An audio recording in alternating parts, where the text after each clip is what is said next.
प्राचीन काल में राजा अश्वपति के राजमहल में लंबे समय के बाद एक नन्ही पुत्री का जन्म हुआ, जिसका नाम सावित्री रखा गया। सावित्री जब युवा हुई तो उनके पिता ने उनकी शादी के लिए योग्य वर की खोज शुरू की, लेकिन कई प्रयासों के बावजूद राजा को अपनी बेटी के लिए कोई उपयुक्त वर नहीं मिला। इस स्थिति को देखकर सावित्री ने खुद वर की तलाश करने का निर्णय लिया और एक दिन उनकी नजर सत्यवान पर पड़ी। सत्यवान की सादगी और गुणों ने सावित्री का दिल जीत लिया। जब नारद जी को इस प्रेम कहानी का पता चला तो उन्होंने सावित्री को चेतावनी दी कि सत्यवान की आयु बहुत कम है, लेकिन सावित्री ने किसी की बात नहीं मानी और सत्यवान से विवाह कर लिया।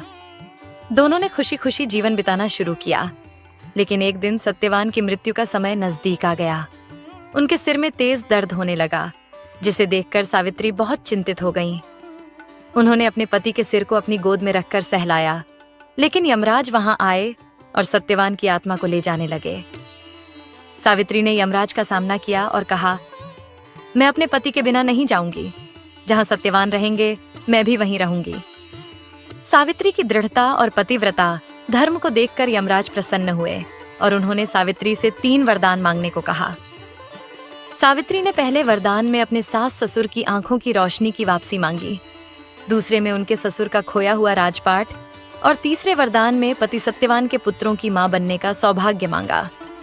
यमराज ने सावित्री की इच्छाओं को पूरा करने का वरदान दिया, लेकिन सत्यवान के बिना सावित्री का पुत्रवती होना संभव नहीं था। इस प्रकार यमराज ने सत्यवान के प्राण वापस लौटाने का निर्णय लिया।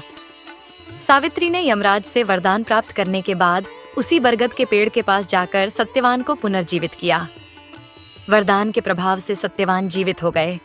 उनके सास ससुर की आंखों की रोशनी वापस आ गई और ससुर को खोया हुआ राजपाट भी मिल गया।